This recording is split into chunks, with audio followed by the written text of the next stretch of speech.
Es gibt Menschen, da fragt man sich, was ist da anders gelaufen, als Talente verteilt worden sind? Haben die extra laut hier gerufen oder gab es da einen höheren Willen? Egal, unser Gast heute jedenfalls kann vieles und das sehr, sehr gut. Und jetzt hat er auch noch ein beeindruckendes Buch geschrieben. Ich freue mich auf Daniel Donskoi. Daniel Donskoi.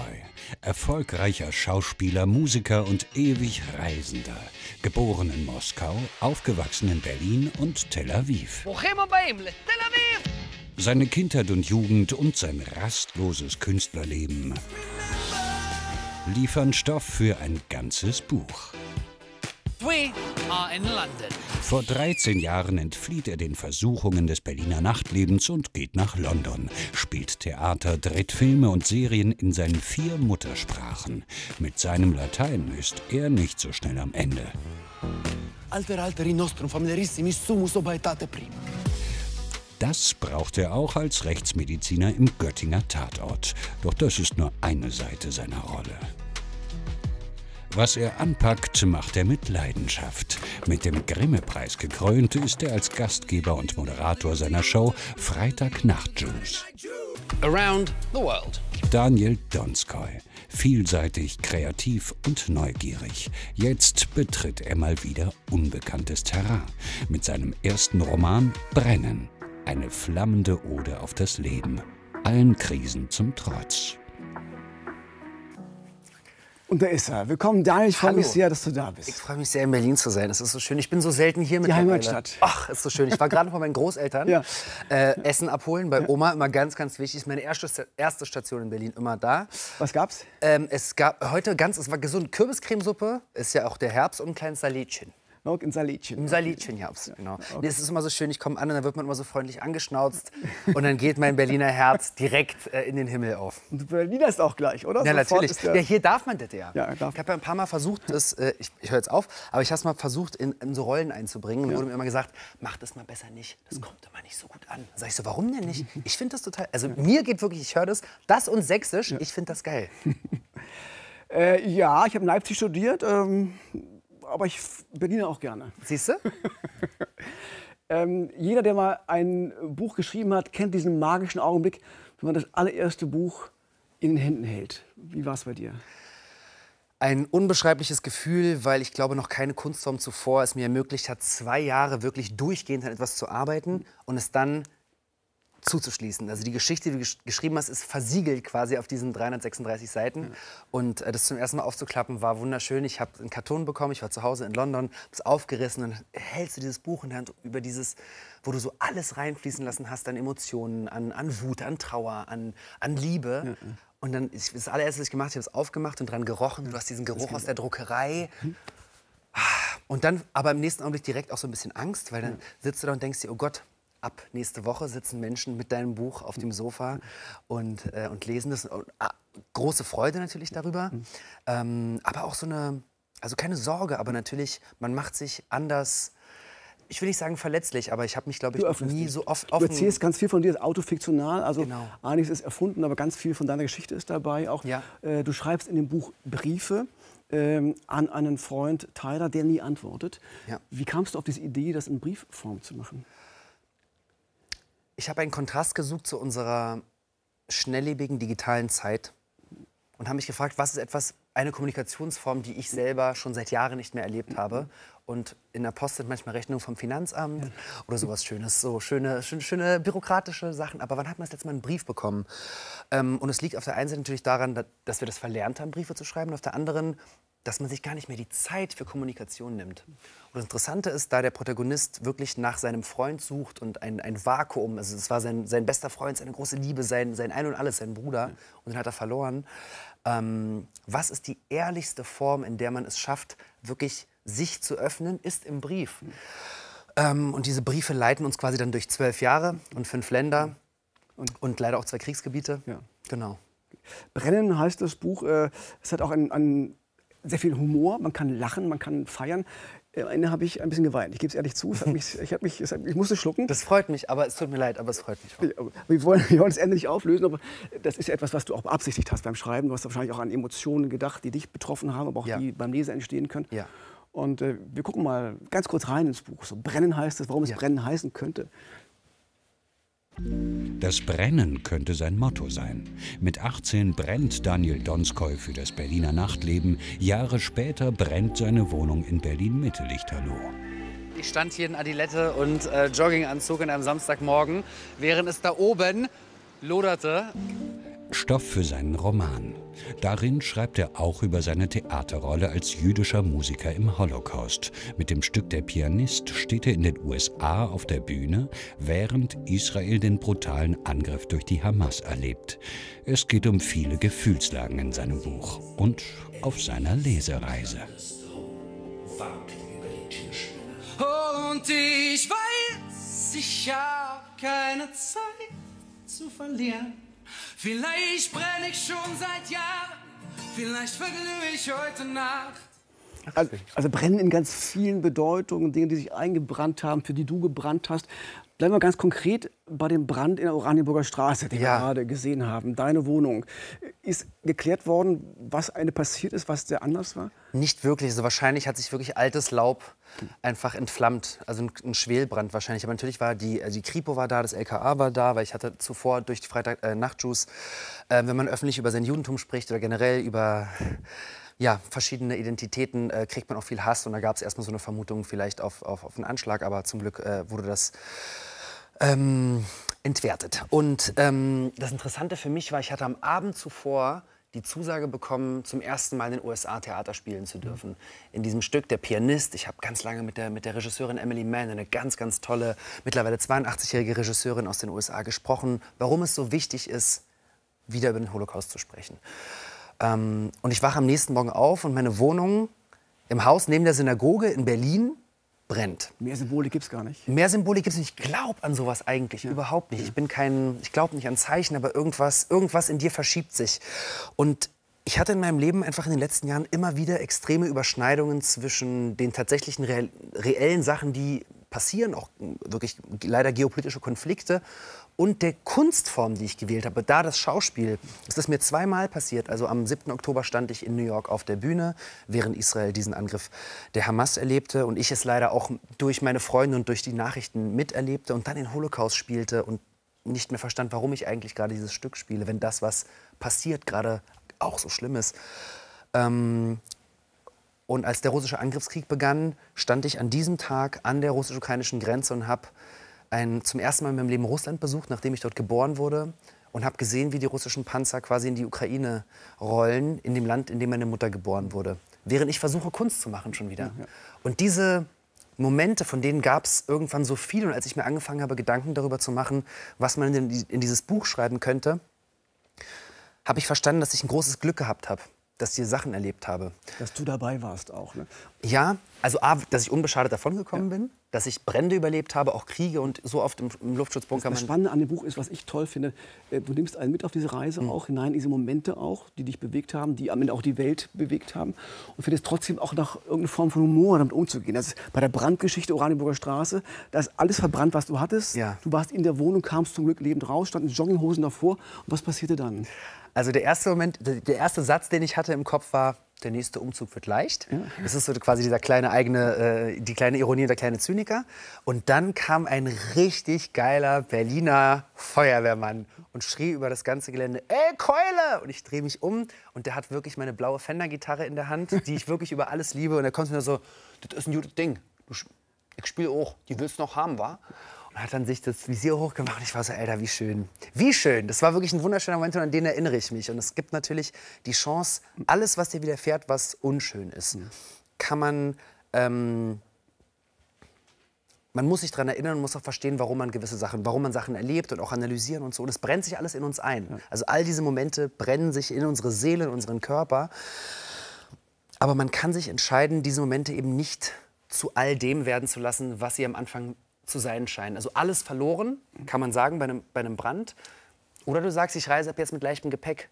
Du sagst... Und ich habe die Gitarre retten können, die ein Feuermann aus Berlin für mir gebracht hat. Genau, und ich habe für immer diese Erinnerung. Ich habe für immer dieses Gesicht von diesem geilen Typen, der sein Visier hochmacht und sagt: Ey, Keule, die willst noch haben. Und es ist so, das sind die Momente, die ich auch im Buch beschreibe, dass natürlich kann dich alles zu einem bitteren Menschen werden lassen. Und die Welt gerade ist in so einer Lage, in der, glaube ich, sehr viele Menschen verunsichert sind, Angst haben vor der Zukunft, wirtschaftlich, politisch, gesellschaftlich. Und dann ist der Weg so leicht dahin zu sagen, gut, ab jetzt gar keine Empathie mehr, ab jetzt kein Humor mehr, weil warum soll ich denn lachen? Darf ich denn überhaupt noch lachen, wenn es anderen Menschen schlecht geht? Aber genau da muss der Humor stattfinden. Genau. Das hast du auf vielfältige Weise auch probiert in deinem Leben, in deinem künstlerischen Leben, zum Beispiel in dieser Talkshow. Freitag nach Juice. Du warst der Host und warst nicht nur im Studio, manchmal warst du auch unterwegs. Wir haben so einen Ausschnitt, wo du, glaube ich, in Israel unterwegs warst und versuchst mit Humor quasi dieses komplizierte Thema irgendwie anzugehen. Würden bloß alle Juden der Welt in Israel leben, müsstet ihr euch diese Show nicht angucken. Ja, und die Fragen stellen ja Leute, ne? Also, Absolut. Ich wünschte, die Leute, die diese Frage stellen, hätten wirklich oder würden wirklich glauben, ich besäße die Macht und ich würde diese Macht so gerne besitzen, zu sagen, morgen um 14 Uhr ist der Nahostkonflikt vorbei. Palästinenser und Israelis leben beide demokratisch, selbstbestimmt, in Koexistenz auf diesem Stückchen Erde. Wie schön wäre das? Ja. Also wirklich, also allein der Gedanke daran, ich kriege Gänsehaut, weil es wäre das größte Geschenk, was sich dort alle wünschen würden, was ich auch jedem einzelnen Menschen, der dort lebt, wünsche. Und dann gibt es da die Realität. Klar. Das, was wir gerade gesehen haben, ist natürlich vor dem 7. Oktober 23 aufgenommen worden. Würdest du heute gern Freitag nach Juice wieder machen, weitermachen? Leider muss ich sagen, nein, weil ich natürlich jeden meiner Gäste in eine Situation bringen würde, in der er oder sie sich mit dem Nahostkonflikt immer auseinandersetzen würde, weil die Medien es gerade gar nicht zulassen würde, die Medienblase oder generell auch gesamtgesellschaftlich wäre es sehr komisch, nicht über den Nahostkonflikt zu sprechen. Aber wie meine Intention bei der ersten Show auch war, nicht nur über Antisemitismus zu sprechen, sondern um ein vielfältiges, lebendiges, heterogenes Judentum und Modernes auch zu erzählen, wäre es mir jetzt, glaube ich, nicht möglich, diese Sendung zu machen, ohne täglich auf den Nahostkonflikt einzugehen. Und plötzlich wäre ich ein politischer Kommentator. Und der will ich gar nicht sein. Ich bin ein Künstler. Und die Menschen, die ich interviewt habe, auch in der Staffel, das waren Menschen des Lebens. Das sind keine Politiker, das sind auch zum Teil Personen des öffentlichen Lebens. Aber eben keiner, der als Militärexperte jetzt den Nahostkonflikt durchanalysiert. Und dafür gibt es andere Sendungen. Ich habe eine Reihe von jüdischen Freunden, die in Berlin wohnen, aber auch anderswo, die jetzt sagen, wir kriegen mittlerweile Angst hier in diesem Land. Wir verlassen das Land, wir haben es schon verlassen, wir gehen woanders hin, suchen uns andere sichere Orte, weil wir vor dem wachsenden Antisemitismus, der jetzt auch entstanden ist, Angst haben. Wie nimmst du das wahr? Deine Großeltern leben in Berlin. Meine Großeltern, meine Oma guckt bestimmt gerade zu. Hallo Oma. Wie grüßen. Wie ich das erlebe. Ich glaube, gesamtgesellschaftlich haben wir eine extreme Verschiebung in den letzten 2 Jahren, ein extremes Spalten der Gesellschaft. Antisemitismus ist Teil dessen. Antisemitismus hat sich leider einfach beigemischt den sehr, sehr legitimen Auseinandersetzungen zum militärischen Vorhaben von Israel zum Beispiel. Sehr legitim darüber zu sprechen, zu diskutieren, es zu analysieren, auch über Verbrechen nachzudenken. Aber leider hat sich unter diese Diskussion ein extremer und auch böser Antisemitismus beigemischt. Parolen, die gerufen werden, die zur Vernichtung des einzigen jüdischen Staates aufrufen. Ich habe Angst um unsere Gesellschaft im Ganzen. Davon habe ich mehr Angst noch als vor Antisemitismus spezifisch. Ich glaube, wir steuern auf schwierige Zeiten zu, in denen es umso wichtiger ist, empathisch zu bleiben. Und was mir am meisten leid tut, ist, dass Menschen nicht hinkriegen, bezogen auf den Nahostkonflikt zum Beispiel, einfach nur zu sagen, ich sehe das menschliche Leid auf beiden Seiten. Und das ist eigentlich schon eine Aussage, die ist im Kern genügend, um zu sagen, du bist empathisch, du hast es verstanden, Leid ist nicht gut. Dass Kriege beschissen sind und dass Kriege zu Tod führen, ist klar. Aber es fehlt gerade schon an der untersten Stufe an Empathie und gleichzeitigen Wahrheiten. Und das ist, was mir so Angst macht. Ich mache einen Podcast, das ist mein letzter Satz immer, ein Crime-Podcast. Das Böse ist die Abwesenheit von Empathie. Und das ist ganz viel dran. Du lebst in London seit 13 Jahren, Ja. nicht in Berlin. Da besuchst du die Großeltern, bist aber noch Berliner im Herzen, weil du Berliner hast auch. Was hat London, was Berlin nicht hat? Das ist eine schwierige. Was hat London, was Berlin nicht hat? Viel mehr Theater, auf jeden Fall. Es ist größer. Es hat eine wahrscheinlich noch diverser, quasi eine selbstverständlichere Diversität natürlich, durch den britischen Imperialismus. Menschen wirklich von überall auf der Welt dort. Was hat es noch, was Berlin nicht hat? Ich weiß es nicht. Für mich ist es einfach irgendwann ein Ort geworden, der mich total inspiriert. Ich habe dort angefangen, das zu lernen, was ich heute mache. Deswegen habe ich so eine ganz besondere Verbindung zu dieser Stadt. Wie häufig gehst du ins Kino in London? Ich lebe direkt neben einem Kino und habe dort so eine Mitgliedschaft und darf mir quasi alles immer angucken für so einen Jahresbeitrag. Ich gehe sehr viel ins Kino. Ich liebe es, mir Filme im Theater anzuschauen, weil es einfach noch mal ein ganz, ganz anderes Gefühl gibt. Also ich habe momentan leider nicht so viele Abende, wo das geht, aber wenn ich eine Möglichkeit habe, letzte Woche auch, hatte ich 2 Abende zu Hause, war ich an beiden Abenden im Kino. Deine Eltern hätten ganz gern gehabt, dass du Medizin studierst, habe ich gelesen. Jetzt hast du immerhin einen Rechtsmediziner gespielt in 5 Tatortfolgen, gemeinsam mit Maria Furtwängler als Kommissarin Lindholm. Waren die Eltern dann doch zufrieden, Elternwunsch erfüllt, wenigstens im Film der Arzt? Ich glaube, Eltern haben einfach Angst, wenn man in die Kunst geht, weil sie sich dessen bewusst sind, dass natürlich viele Menschen dann ihren Lebensunterhalt nicht mit der Kunst verdienen können. Das ist eine gerechte und berechtigte Sorge, die sie hatten. Mittlerweile wissen sie, ich kann gut leben und freuen sich, wenn sie zu Sets mitkommen können. Und meine Mutter war auch die erste, der ich das Buch geschickt habe zum Lesen, weil es mir sehr wichtig war, die Familie mit einzubeziehen. Man kann sich ganz schnell, wenn man in die Kunst geht, entfernen von quasi Menschen, die nicht in der Kunst arbeiten. Es geht sehr, sehr schnell. Dann vergisst man die Familie mit einzubeziehen und seine Freunde. Ich versuche die einfach mit einzubeziehen, denen immer zu erzählen, was ich mache. Und dann freuen die sich auch. Du hast eine sehr besondere Beziehung auch zu deiner Mutter. Ihr seid eng miteinander auch. Ja. Warum hast du ihr zuerst das Buch gegeben? Es gab so viele andere Menschen in deinem Umfeld. Warum gibst du der Mama das Buch und sagst, guck mal, lies mal, das wird das neue Werk? Ich glaube, es geht im Buch auch um Emanzipation vom Elternhaus, generell um Emanzipation. Es geht auch zum Teil um Ekstasen, um Sex, um Drogen, um die Suche nach Freiheit. Und natürlich ist diese Emanzipation, über die ich spreche, ist ja die Emanzipation von mir und meinem Elternhaus. Ich spreche in großen Dingen auch dann über meine Eltern. Nie schlecht, aber es ist, glaube ich, nicht so schön als Mutter, von der Welt zu erfahren, was dein Sohn geschrieben hat. Deswegen, es war aus Respekt und aus Liebe und plus sie ist eine scharfe Kritikerin. Und es war mir einfach wirklich wichtig zu wissen, dass ich mit dem Buch auch niemandem schade, weil natürlich, wenn man sich auch auf sein Leben beruft. Wie hat sie reagiert? Sie hat sehr viel geweint beim Lesen, sehr viel geweint, war berührt, hat auch sehr viel gelacht und wir hatten dann eine gute Auseinandersetzung. Sie haben mir auch hier und da Kritik gegeben auf gewisse Stellen, mich hinterfragt. Aber mittlerweile haben wir so eine gute Beziehung, dass wir das auch beide aushalten. Okay. Zurück zur künstlerischen Arbeit im Film. Du drehst gerade auch wieder aktuell in London. Ja. Magst du es verraten? Ich drehe eine amerikanische Serie. Ich spiele einen Bösewicht, so viel darf ich sagen. Es geht um Sport, so viel darf ich sagen. Und es wird sehr spannend. Es ist sehr anders, als heute mit dir hier zu sitzen und gediegen zu sprechen. Ja. Das ist alles so ein bisschen aggressiver. Okay. Genau. Also der Kämpfertyp liegt dir aber auch, weil aktuell läuft ja auf Netflix auch Barbaren. Genau. Da bist du als Kämpfer Flavus auch zu sehen. Ja. Wir gucken mal uns einen kleinen Ausschnitt an. Sehr gut. Germanike! Germanike! Germanike!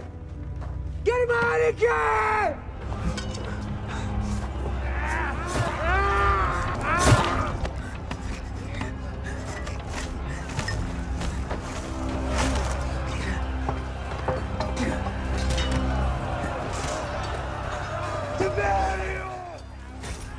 Eine sehr physische Rolle, auch wieder mit freiem Oberkörper. Man besetzt sich auch gerne mit freiem Oberkörper, oder?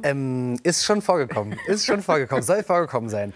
Ja. Aber du hast gerade gesagt, das war auch anstrengend, aber auch von der Maske her schwierig, weil... Verrückt. Am Set, am Tag manchmal bist du mit den ganzen Statisten 800 Menschen bei so Kriegsszenen. Dann laufen dann wirklich so 20 Leute aus dem Kostüm- und Make-up-Department mit so Kanistern, Sprühkanistern mit Kunstblut und machen alle einen nach den nächsten mit dem Kunstblut voll. Das war auch besonders. Also wir haben in Krakau gedreht. Du musstest Latein sprechen, ne? Ich musste Latein sprechen. Wie war das? Du sprichst 4 Sprachen. Du sprichst Deutsch, Englisch, Hebräisch, Russisch. Ich spreche absolut kein Latein. Ja. Das Interessante war, wenn du diesen Text dann auswendig lernst, dann kannst du zwar immer wieder neu ansetzen bei der Szene. Wenn aber in der Mitte der Szene was passiert, hatten wir immer das Problem, dass wir nicht wussten, wie wir da reinkommen. Also mussten wir die Szene immer wieder von vorne spielen. Und ganz lustig war es, wir hatten viele italienische Kollegen. Und die haben gesagt, ich kann das easy. Und dann war ganz lustig, kaum mit der Latein und sagt, nee, nicht auf Italienisch, auf Latein. Ja, also, was man nicht so lernt. Aber das war ein faszinierender Dreh. Ich liebe, wenn es physisch wird. Ja. Das ist total schön, wenn man irgendwie Geist und Körper miteinander verbinden kann in der Schaffung. Ja. Das hat mich hab ich mich gefragt, als jemand, der so eine Lebenslust hat wie du, auch so körperlich ist, so hinausgeht, lebt, immer unterwegs ist, aktiv ist. Wie ist das, wenn du schreibst? Schreiben ist still, ist sich hinsetzen, oft einsam, man ist alleine. Wie war das? Ich verbringe generell sehr, sehr viel meiner Freizeit alleine. Ich brauche das, um auch dann agieren zu können, um auch beobachten zu können. Ich gehe allein ins Kino, ich gehe allein ins Theater, ich verreise alleine, weil ich dann viel Zeit damit verbringen kann, eben nicht mehr nach draußen zu performen, sondern Menschen auf mich wirken zu lassen.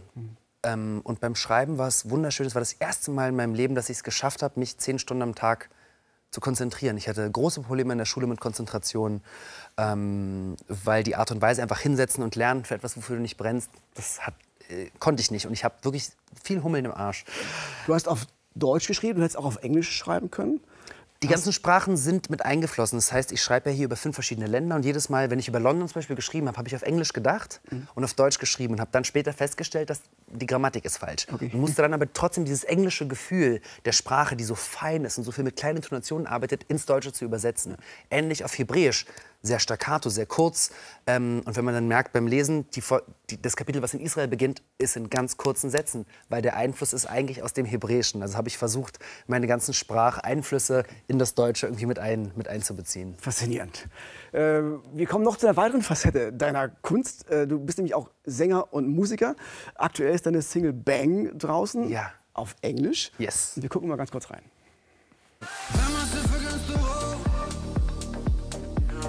Consider this my final warning. Life is a thing to enjoy. No, it's not gonna destroy you. I'll borrow your joy.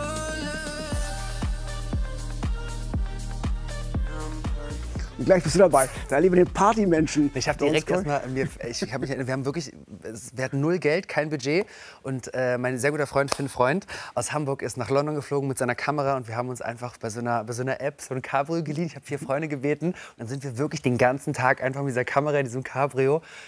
Muss man sich wirklich vorstellen, ich weiß nicht, wie wir von der Polizei nicht angehalten wurden. Wir sind um den Trafalgar Square, um den Piccadilly Circus, wirklich 40 Mal mit lauter Musik. Und das liebe ich in London. Die Londoner lieben es ja wirklich, wenn es lustig ist. Ne? Also da ist wirklich so, ja, und alle machen mit und alle auf der Straße fangen an, ja, kann ich auch mit ins Auto steigen.